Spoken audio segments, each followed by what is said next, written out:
باقی کلام مقدس کے حصوں کو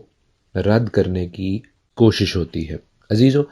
کوئی بھی مشن، کوئی بھی ویژن، منسٹری جان کے ایسا نہیں کرتی۔ Just to be fair to these ministries, these denominations, these missions, اگر ہم تھوڑی سی رعایت برتیں ان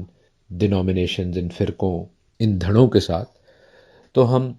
یہ کہہ سکتے ہیں کہ بالکل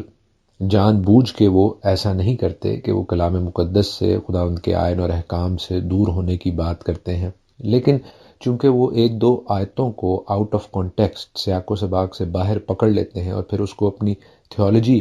اپنی تعلیمات کا مین فوکل پوائنٹ بنا لیتے ہیں، پھر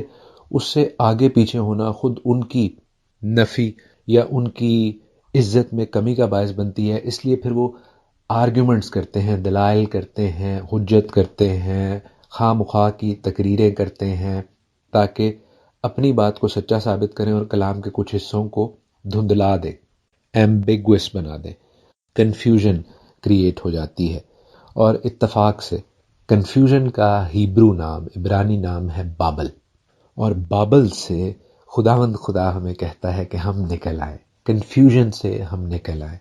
ہم کلام کی ٹھیک سمجھ حاصل کر لیں۔ خداوند کا کلام ایکچولی وہ کسوٹی، وہ میجرنگ سٹک، وہ پیمانہ ہونا چاہیے جس سے ہم ہر ایک بات کو، ہر ایک تھیولوجی کو، ہر ایک تعلیم کو، ہر ایک ڈاکٹرن کو چیک کریں، نہ کہ اپنی یا ڈینومینیشنز کی ڈاکٹرن سے، تعلیمات سے کلام مقدس کو چیک کریں۔ ہمیں اس مائنڈ سیٹ کو تبدیل کرنے کی ضرورت ہے اور بابل میں سے، کنفیوژن میں سے نکلنے کی ضرورت ہے، ذہنی طور پر بھی اور جسمانی طور پر بھی، اینڈ موسٹ امپورٹنٹلی روحانی طور پر، اسپرچولی۔ یہ بات ذہن میں رکھیں کہ کنفیوژن شیطان ابلیس کا اور اس کے ہرکاروں کا، اس کے پجاریوں کا خاصہ ہے، ان کی کریکٹرسٹک، ان کی ٹریٹ ہے۔ شیطان ابلیس ہر ایک بات میں سچ کے ساتھ جھوٹ کو مکس کر کے، سچ اور جھوٹ کی آمیزش کر کے بیچتا ہے، سیل کرتا ہے، اور لوگ چونکہ سچ کو دیکھ کے، تھوڑے سے سچ کو دیکھ کے پوری بات کو سچ سمجھ لیتے ہیں، پھر وہ کنفیوژن کا، پھر وہ بابل کا، پھر وہ گناہ کا شکار ہو جاتے ہیں۔ جیسے اس نے حوا سے کہا، اس نے کہا کہ یہ پھل دیکھنے میں تو خوشنما ہے، اور واقعی وہ دیکھنے میں خوشنما تھا، اور پھر اس نے لالچ اور جھوٹ کا سہارا لے کر کہا کہ تم خدا کی مانند ہو جاؤ گے اس خوشنما پھل کو کھانے کے بعد، اس لیے خداوند نہیں چاہتے کہ تم اس پھل کو کھاؤ۔ اور ہم دیکھتے ہیں کہ تھوڑا سا سچ، باقی جھوٹ، لالچ حوا کو اور آدم کو خداوند کی نظر سے، خود اپنی نظر سے گرا دیتے ہیں۔ دے سن، وہ گناہ کرتے ہیں، اور یہ سلسلہ مسلسل جاری ہے جب تک ہم ٹھیک طور پر خداوند کی وفاداری، فرما برداری، اوبیڈینس کرنا نہیں جانیں گے، اس کے کلام کو اپنی زندگیوں کا حصہ نہیں بنائیں گے۔ اور عزیزو، پولوس کی طرح میں ناچیز بھی آپ کی منت کروں گا کہ کلام مقدس کو، خداوند کے آئین اور احکام کو، اس کی شریعت کو ٹھیک سمجھ کے ساتھ، پراپر انڈرسٹینڈنگ کے ساتھ پڑھیں اور فالو کریں، اس کی اوبیڈینس کریں، اس کی فرما برداری کریں، تاکہ زندگی کو، خداوند کی راست بازی کو، خداوند کی صداقت کو، خداوند کی بخشش اور رحمت کو پورے طور پر حاصل کرنے والے ہوں۔ کیونکہ عزیزو، یاد رکھیں، بے شک ہم بے وفا ہو جائیں، ہم نافرمان ہو جائیں، لیکن خداوند جو اپنے وعدوں کا سچا خدا ہے، وہ تاریخ میں تھرو آؤٹ دا ہسٹری اسرائیل کو کاٹتا اور چھانٹتا تو رہا ہے، لیکن اسرائیل اس کے پرومسز میں سے، اس کے عہد میں سے باہر نہیں ہو گئے، خداوند نے ان کو ریجیکٹ نہیں کر دیا۔ اگر خداوند ہمیں بھی یہ فضل دے رہے ہیں کہ ہم اس کے کلام کو، اس کے آئین اور احکام کو، اس کی باتوں کو ٹھیک طور پر سمجھ سکیں ان بائبل سٹڈیز کے ذریعے، اور ان تمام خادموں کے وسیلہ سے جو سچائی کا کلام پیش کرتے ہیں، یا اپنی پاک روح کے وسیلہ سے خداوند آپ کو ڈائریکٹلی، براہ راست گائیڈ اور لیڈ کرنا چاہتے ہیں، تو ان مواقعوں کو، ان اپرچونٹیز کو ضائع نہ کریں۔ اپنی دنیاوی مصروفیات کا عذر تلاش کر کے خداوند کے فضل کو ٹھکرائیں مت۔ گزشتہ پروگرام کے آخر میں ہم نے ڈیوٹرانومی 30 میں سے استثنا کی کتاب اس کے 30ویں باب میں سے اس ریفرنس کو، اس حوالے کو پڑھا جو یہاں پر رومیو کے 10ویں باب میں پولوس کوٹ کر رہے ہیں، جب خداوند خدا، یہوہ خدا، بلیسنگز کو اور کرس کو، یعنی برکت کو اور لعنت کو، موت کو اور زندگی کو، ڈیتھ اینڈ لائف کو،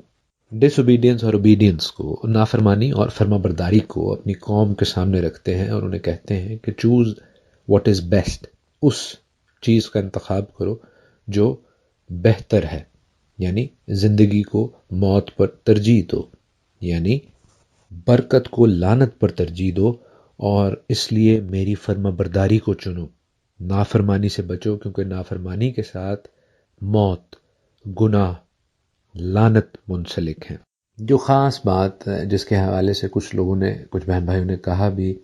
کہ ہمیں اس بات کی سمجھ نہیں آئی، وہ میں آپ کے گوش گزار کیے دیتا ہوں، اسے آسان الفاظ میں سمجھا دیتا ہوں، کیونکہ جو ریفرنس یوز کر رہے ہیں پولوس کہ تو اپنے دل میں یہ نہ کہہ کہ آسمان پر کون چڑھے گا یا گہراؤں میں کون اترے گا، جو مسیح کے اوپر سے اتار لانے کو اور مسیح کو مردوں میں سے جلا کر اوپر لانے کو ہے، تو وہ کہہ رہے ہیں کہ تمہیں اس کے حوالے سے پریشان ہونے کی ضرورت نہیں، کیونکہ دیٹ ہیز بین ڈن، وہ خداوند نے کر دیا ہے۔ خداوند مسیح کو اوپر سے لایا بھی تاکہ وہ ہمارے لیے اس نجات کو، اس بخشش کو اوپنلی ڈسپلے کر سکے، صلیب کے ساتھ، کروسیفکشن کے ساتھ، مصلوبیت کے ساتھ، اور پھر خداوند ہی نے اپنے بیٹے کو مردوں میں سے جلایا بھی، شیول میں سے اوپر اٹھایا بھی، زندگی بخشی، تاکہ وہ مردوں میں سے جی اٹھنے میں پہلوٹا، پہلا پھل ٹھہرے۔ تو وہ کہہ رہے ہیں کہ جو مشکل کام ہے، جو بڑا کام ہے، وہ میں نے کر دیا ہے، تم نے کیا کرنا ہے؟ all you have to do is کہ اس کلام کو جو تمہارے نزدیک ہے، اس شریعت کی کتاب کو جس کے حوالے سے وہ پہلے یشوع کو بھی کہتے ہیں، یشوع کی کتاب میں کہ یہ تیرے منہ سے نہ ہٹے، اس کو فالو کرو، فرما برداری کرو،